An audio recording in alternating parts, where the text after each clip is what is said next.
या दिवाळखोर बँकांनी मातोश्रीच्या जवळच्या लोकांना कर्ज दिली. ती त्यांनी भरली नाही भरली माहीत नाही, पण दरम्यान बँकच बुडाली. विषय संपला. BMCच्या FD त्यात बुडाल्या असं समजायचं का आपण?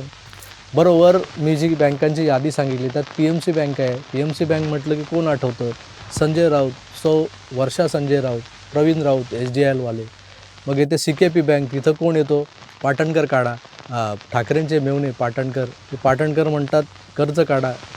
काढलं कर्ज, बँक बुडाली, कर्ज बुडालं, BMCच्या FDs बुडाल्या.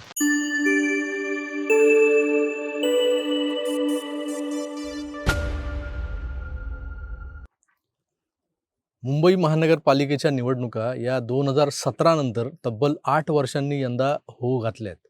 आणि मागच्या 25 वर्षांपासून जे लोक या महानगरपालिकेच्या तिजोरीवर नागासारखा विळखा घालून बसले होते, त्यांच्या उरात आता धडकी भरली आहे. कारण मागच्या 2.5 दशकात याच महानगरपालिकेतून, आशिया खंडातल्या सगळ्यात श्रीमंत महानगरपालिकेतून यांना माल मलिदा मिळवता येत होता, मिळत होता. यांचं घर चालत होतं, यांचा पक्ष चालत होता. पण 2022ला यांच्या या साम्राज्याला खिंडार पडलं.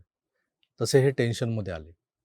महाविकास आघाडीच्या नावाखाली स्वतःला मुख्यमंत्री आणि लेकाला मंत्री बनवून घेण्याची हौस भागून घेतली. पण पुढची वाट याच चुकीच्या निर्णयांमुळं बिकट होत गेली. आता विधानसभेला यांचा शिल्लक गट कुठं येऊन ठेपला हे सगळ्या जगानं पाहिलं. लोकसभा किंवा विधानसभा या निवडणुकांमधले जे पराभव आहेत, ते पराभव पचवताना जड गेलं नाही यांना. पण आता ज्या मुंबई महानगरपालिकेनं यांच्या संघटनेला 1985 सालापासून खऱ्या अर्थानं रसद पुरवली, यांचे बंगले उभे राहिले, त्या 75,000 करोड बजेट असलेल्या पालिकेची सत्ता हातातून जाणं परवडणारं नाही आहे. मग सुरू झाला नेहमीचाच खेळ. मुंबई महाराष्ट्रापासून तोडली जाते हे इथल्या मराठी माणसाला सांगण्याचा. मागच्या 15-20 दिवसांपासून निवडणुकीचा प्रचार जोरदार सुरू आहे. तुम्ही तुमच्या डोळ्यांनी पाहताय, ऐकताय, समजून घेताय. मी त्यात अजून नवीन काय सांगणार तुम्हाला. पण 1-2 गोष्टी ज्या यांच्याकडून करायच्या राहून गेल्या आहेत, ज्या यांनी सत्ता असताना केल्याच नाहीत, पण त्याचं श्रेय घ्यायला यांनी मोठमोठे डिजिटल होर्डिंग्ज लावलेत मुंबईभर, त्यावर मात्र बोलायला हवं. मित्रहो, करून दाखवलं ही ठाकरेंची टॅगलाईन आहे. 2012 नंतर 2017लाही त्यांनी हेच पालुपद लावलं होतं. पण भाजपनं त्याही स्थितीत यांना घाम फोडला होता. 2 जागांचा फरक होता 2017ला. सेना 84 तर भाजप 82 असं बलाबल होतं मुंबई महापालिकेत. महापौर बसायचे वांदे झाले होते. एकनाथ शिंदे आणि मिलिंद नार्वेकर तेव्हा देवेंद्रजींकडे गेले विनंती करायला की मुंबईत सेनेची सत्ता राहू द्या. त्यावेळेस युती धर्म पाळत राज्यातल्या महायुतीच्या सरकारला धोका नको म्हणून फडणवीसांच्या कृपेनं यांना पालिकेत सत्ता मिळाली. हा इतिहासही तुम्हाला नवीन नाही आहे. मी नवीन काय सांगतोय नाही का. पण यांच्या आत्ताच्या जाहिराती बघा काय काय आहेत. होय, आम्हीच केलं. कोस्टल रोड उद्धवजी आणि आदित्य ठाकरेंनी बनवला. ते दोघेच रात्रंदिवस राबत होते. खडी, रॅबिट, सिमेंट हे खांद्यावर वाहत होते. त्यांनीच हा कोस्टल रोड बनवला असा व्यवस्थित. कोस्टल रोडची कल्पना केंद्रातली. त्याला चाल मिळाली 2014ला युती सरकारच्या काळात. फडणवीस CM होते. त्यांनी केंद्रातल्या सगळ्या किचकट परवानग्या लढून झगडून मिळवल्या. त्यानंतर काम सुरू झालं. केंद्रातून निधी देखील मंजूर करून घेतला. पण यांना हा कोस्टल रोड पालिकेच्या तिजोरीतून करायचा होता. पालिकेच्या तिजोरीवरचा हा भार केंद्र किंवा राज्याच्या खांद्यावर टाकता आला असता. फडणवीस तयारही होते. पण पालिकेच्या तिजोरीच्या चाव्या यांच्या हातात होत्या. 4 रुपयांच्या कामाला 8 रुपये वापरायचे आणि 4 रुपये घरी न्यायचे. ही सवलत राज्याच्या किंवा केंद्राच्या निधीतून काम करताना मिळाली नसती. म्हणून हा आग्रह होता. कोस्टल रोडची महत्त्वाची परवानगी CRZ आणि एन्व्हायरमेंटल डिपार्टमेंटकडे अडकली होती. ती देवेंद्रजींनी दिल्लीत ठाण मांडून मिळवली. यांना ही बातमी कळाली. त्यांनी दुसऱ्याच दिवशी कोस्टल रोडच्या कामाचं भूमिपूजन करून घेतलं. नारळ फोडले. परवानग्या कुणी आणल्या, मेहनत कुणी घेतली, ते गेलं गोल डब्यात. पण राज्याचा मुख्यमंत्री म्हणून या राज्यातल्या एका महत्त्वाकांक्षी प्रकल्पाच्या उद्घाटन प्रसंगी त्यांना निमंत्रणही देऊ नये. पुढे काम रखडलं. कोविड आला. मग महाभयंकर विकास आघाडी आली. त्यात त्यांनी मग याकूब मेमनच्या कबरीला संगमरवरी टाईल्स लावल्या. टिपू सुलतानच्या नावानं उद्यान बनवलं. मेट्रो रखडवली. समृद्धी महामार्गाच्या कामात मावसभावाची लुडबुड वाढली. शिंदेंना साईडलाईन केलं. वरळी कोळीवाड्याच्या मासेमारी पट्ट्यात एक पिलर येत होता या कोस्टल रोडचा. त्यामुळे स्थानिक कोळी बांधव त्याला विरोध करत होते. त्यावर काही तोडगा निघेना. वरळीचे आमदार कोण तर हेच आदित्य ठाकरे. यांचाच प्रकल्प ना, ड्रीम प्रोजेक्ट. आता सांगताना तसं सांगतात ते, पण साधा एक पिलर आड येतोय, त्याच्यावरचा तोडगा काढता येत नाही यांना. आणि तोही विषय यांच्या मतदारसंघातला असताना. पुढे हा तिढा 2022ला सुटला. मुख्यमंत्री बनलेल्या शिंदेंनी पहाटे 2 वाजता वरळीतल्या त्या कोळी बांधवांना भेट दिली. विषय समजून घेतला आणि तात्काळ निकाल दिला. कोस्टल रोड आज पूर्ण झालाय, तो शिंदे फडणवीसांच्या मेहनतीनं. पण जाहिराती यांच्या. आम्हीच केलं. हे पण आम्हीच केलं, ते पण आम्हीच केलं. तर जाहिराती करू द्या, पण काम कोणी केलंय मुंबईकरांना चांगलंच माहिती आहे. त्याही पुढे जात उद्धवजी आपल्या कारकिर्दीत पालिकेच्या 80,000 कोटींच्या एफ-डीजबद्दल सतत बोलत असतात. आणि आता परवा फडणवीस काहीतरी बोलले, की काय चाटायच्या का त्या एफ-डीज? म्हणजे खरोखर चाटायच्या का? ते विकास कामांना वापरा ना.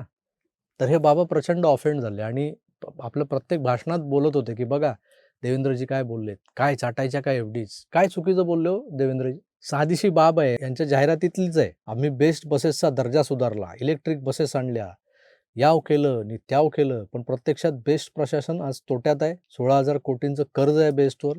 आज लोकल ट्रेन्स वाढल्यात, एसी ट्रेन्स आल्यात, मेट्रो आली, पण बेस्ट बसेसचं महत्त्व कमी झालेलं नाही. आजही गल्लीबोळात पॉइंट टू पॉइंट सर्व्हिस कोण देतंय? तर आमची BST. पण याच BSTचं महत्त्व कमी करण्याचं पाप कोणी केलं? या फायद्यातल्या सेवेला डबघाईला आणलं कोणी? बेस्ट उपक्रम हा मुंबई महापालिकेचा अंगीकृत उपक्रम आहे ना, मग त्याला आर्थिक दिवाळखोरीतून बाहेर आणण्यासाठी कर्ज का काढावं लागतं? का नाही बेस्टचा अर्थसंकल्प तुम्ही महानगरपालिकेच्या अर्थसंकल्पात मर्ज करून घेतला? तुमच्या त्या 80,000 कोटींच्या एफ-डीज काय चाटायच्या होत्या का? प्रश्न रास्त आहे. अहो जरा विचार करा, मागच्या 10 वर्षात बेस्टमधून रिटायर झालेल्या चालकांना, वाहकांना त्यांच्या PF आणि ग्रॅच्युइटीचे पैसे अद्याप मिळालेले नाहीत. अशा निवृत्त कामगारांची एक संघटना आहे. ते सतत या आपल्या थकीत देण्यांसाठी आंदोलनं करत असतात. लोकं आपल्या म्हातारपणाची पुंजी हिरावली गेली म्हणून हाय खाऊन मरतायत पटापटा. हार्ट अटॅक येत आहेत काही लोकांना. जे जिवंत आहेत ते चड्डी बनियानवर आंदोलन करतायत.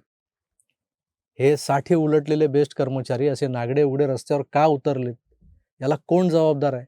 ज्या एफ-डीज तुम्ही बँकेत ठेवल्यात ना, त्यांचं वार्षिक व्याजच 1,800 कोटी यायला हवं होतं. येतंय का नाही माहीत नाही मला. पण एफ-डीजवरचा व्याज जर बघितला आजचा, तर 1,800 ते 1,600 कोटी तर नक्कीच यायला हवेत. मग या बेस्ट उपक्रमाला त्या व्याजातून मदत करता आली नसती का ठाकरेंना? का त्यांनी बेस्टवर 16,000 कोटींच्या कर्जाचा डोंगर जमू दिला?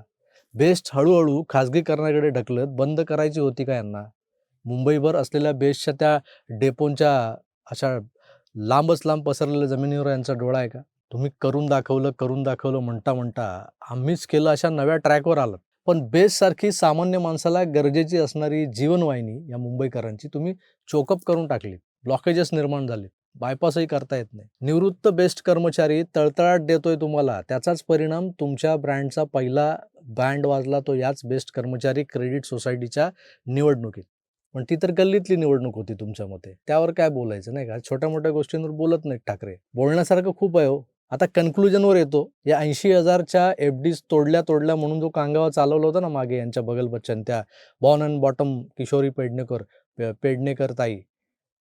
काय त्यांना फतरा कळतं एफ-डीजमधलं? पण उगाच आपली बोंबाबोंब करायची. एफ-डीज काय चाटायच्या असतात का? हा देवेंद्रजींचा प्रश्न चुकीचा नव्हता खरं तर. 80च्या दशकात जेव्हा गिरण गावातला मिल मजदूर संपाच्या चक्कीत भरडला जात होता, गिरणीच्या जमिनी रिकाम्या करून देण्यासाठी ही जी काही सुपारीच होती, ती कोणी उचलली होती याचा शोध घेतला तर तुम्हाला सगळं कळेल. त्यानंतर देशोधडीला लागलेला मराठी माणूस मुंबईबाहेर फेकला जात होता. आजही अगदी 10 वर्ष आधी मागे थोडंसं जा, हद्दपार होणाऱ्या गिरणी कामगाराला या एफ-डीच्या व्याजातून 2-4 हजार कोटी वापरून मुंबईतच घर देता आलं नसतं का हो? नाही दिलं. लॉलीपॉपसारख्या चाटल्या त्या एफ-डी यांनी. नाही, एफ-डीज या लॉलीपॉप काय कशाईसारख्या चाटण्यासाठी नव्हत्या, तर त्या परस्पर बँकेतूनच गायब करण्याचा मोठा डाव होता. कसा ते समजून घ्या. या एफ-डीज कुठल्या बँकेत ठेवलेल्या आहेत BMCनं? तर PMC bank, CKP bank, Kapol bank, Cosmos bank, new India bank, rupee bank, Ananya bank यापैकी अनेक बँका कोलमडल्या, लिक्विडेशनमध्ये गेल्या.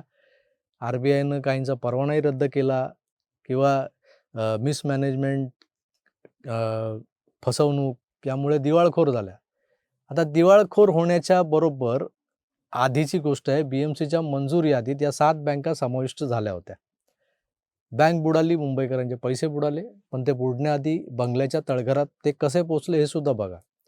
या दिवाळखोर बँकांनी मातोश्रीच्या जवळच्या लोकांना कर्ज दिली. ती त्यांनी भरली, नाही भरली माहीत नाही, पण दरम्यान बँकच बुडाली. विषय संपला. BMCच्या FD त्यात बुडाल्या असं समजायचं का आपण?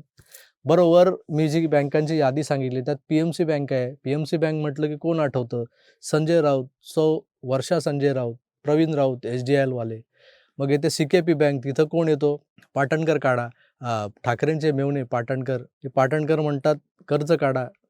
काढलं कर्ज. बँक बुडाली, कर्ज बुडालं, BMCच्या FDs बुडाल्या. आता तरीही तुम्ही लोक वेडेच आहात, जे म्हणतात की या FDs काय चाटायच्यात का? नुसत्या चाटायच्या नाहीत, तर चाटून चाटून संपवायच्यात, फस्त करायच्यात. किती संपल्या, किती शिल्लक आहेत, हे निवडणुकीनंतर RTI टाकून माहितीच्या अधिकारात ते आपण काढूच. पण तुर्तास एवढंच लक्षात ठेवा, मुंबईकरांना लुटण्यात कुठलीच कसर बाकी ठेवलेली नाही या लोकांनी. आणि वर म्हणतात हे सगळं आम्हीच केलं. मित्रो, यावर काय करायचं? हसायचं की रडायचं? तुम्हीच तुमचं ठरवा. उद्या संधी आहे काय ते ठरवण्याची. मी तुर्तास इथेच थांबतो. पुन्हा भेटूच. तोवर आपली काळजी घ्या आणि पाहत राहा आपलं आवडतं YouTube चॅनल आकार DG9. धन्यवाद. नमस्कार.